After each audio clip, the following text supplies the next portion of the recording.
The Hunchback of Notre Dame, by Victor Hugo. Book 10, Chapter 7. Châteaupers to the Rescue. The reader will, perhaps, recall the critical situation in which we left Quasimodo. The brave deaf man, assailed on all sides, had lost, if not all courage, at least all hope of saving, not himself, he was not thinking of himself, but the gypsy. He ran distractedly among the gallery. Notre Dame was on the point of being taken by storm by the outcasts.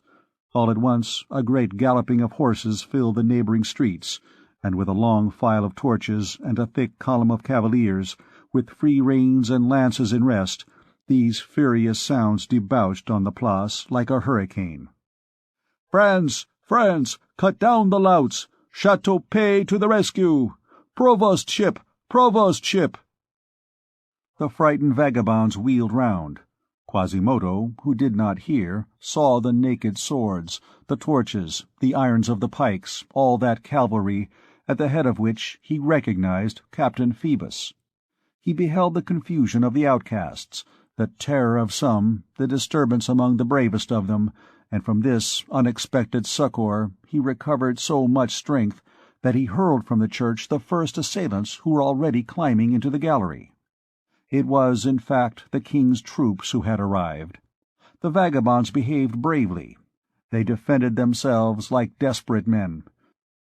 Caught on the flank by the Rue Saint-Pierre-aux-Boeufs, and in the rear through the Rue du Parvis, driven to bay against Notre Dame, which they still assailed and Quasimodo defended, at the same time besiegers and besieged, they were in the singular situation in which Comte Henri Harcourt, Turinum obsessor idem et obsessus, as his epitaph says, found himself later on at the famous siege of Turin in 1640, between Prince Thomas of Savoy, whom he was besieging, and the Marquis de Leganais, who was blockading him.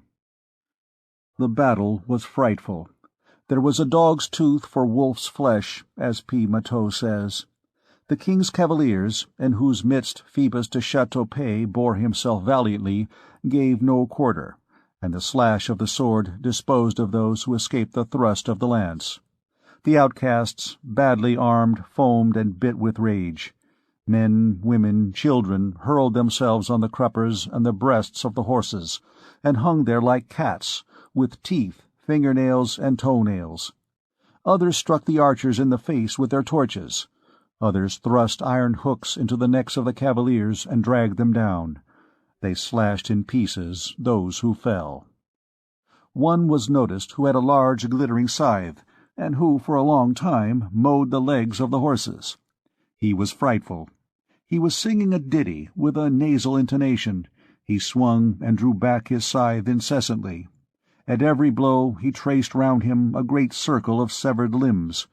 He advanced thus into the very thickest of the cavalry, with the tranquil slowness, the lolling of the head, and the regular breathing of a harvester attacking a field of wheat. It was Clopin Trifaux. A shot from an arquebus laid him low. In the meantime, windows had been opened again. The neighbours, hearing the war cries of the king's troops, had mingled in the affray, and bullets rained upon the outcasts from every story. The Parvis was filled with a thick smoke, which the musketry streaked with flame. Through it one could confusedly distinguish the front of Notre Dame, and the decrepit Hôtel-Dieu, with some wan invalids gazing down from the heights of its roof, all checkered with dormer windows. At length the vagabonds gave way. Weariness, the lack of good weapons, the fright of this surprise, the musketry from the windows, the valiant attack of the king's troops, all overwhelmed them. They forced the line of assailants and fled in every direction, leaving the Parvis encumbered with dead. When Quasimodo, who had not ceased to fight for a moment, beheld this rout, he fell on his knees and raised his hands to heaven. Then, intoxicated with joy, he ran. He ascended with the swiftness of a bird to that cell, the approaches to which he had so intrepidly defended. He had but one thought now. It was to kneel before her whom he had just saved for the second time. When he entered the cell, he found it empty. End of Book 10, Chapter 7.